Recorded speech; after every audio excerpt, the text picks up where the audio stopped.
நம்மோடு திராவிட முன்னேற்ற கழகத்தின் முன்னணி தலைவர்களில் ஒருவரும் முன்னாள் அமைச்சருமான திரு துரைமுருகன் அவர்கள் இணைகிறார்கள். வணக்கம் திரு துரைமுருகன் சார்.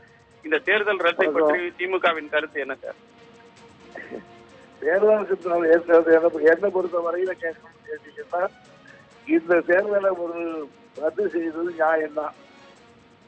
அதுல ஒண்ணு ஏன்னா, ஒரு அரசாங்கமே ஒரு பணம் கொடுக்கறத ஈடுபட்டு முதலமைச்சர் தலைமையிலே இந்த நடவடிக்கை ஈடுபட்டிருக்கிறது.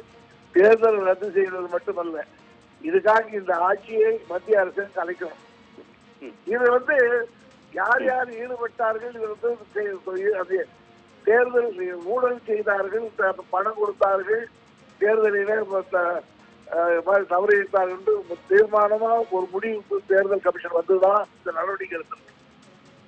ஆனால் நடவடிக்கை எடுத்ததோடு மட்டுமல்லாமல் யார் தவறு செய்தார்களோ அவர்கள் மீது பீனல் ஆக்ஷன் எடுக்கணும்.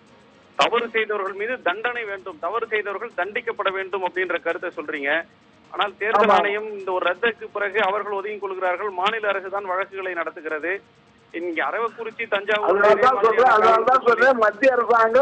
மத்திய அரசாங்கம் இது தலையிட்டு ஆட்சியை கலைத்து விட்டு அதுக்கு வேண்டிய நடவடிக்கை எடுக்க வேண்டும் சொல்றேன்.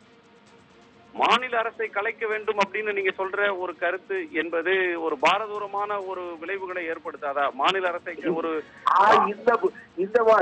இந்த தத்துவம் பெரிய தத்துவம் இல்ல. தப்பு பண்ணிட்டு உட்காந்துருப்பா ஒரு தேர்தல் ஒரு கவர்மெண்டே இறங்கி நடத்தும். இது கலைக்க கூடாதுன்னு சொன்னா ஆகா மாநில சுயாட்சி தலையிடுறது கிடையாது. அதுக்காக எல்லாத்துக்குமே தலையிடாம இருக்க முடியாது. அது என்னுடைய சொந்த கருத்து.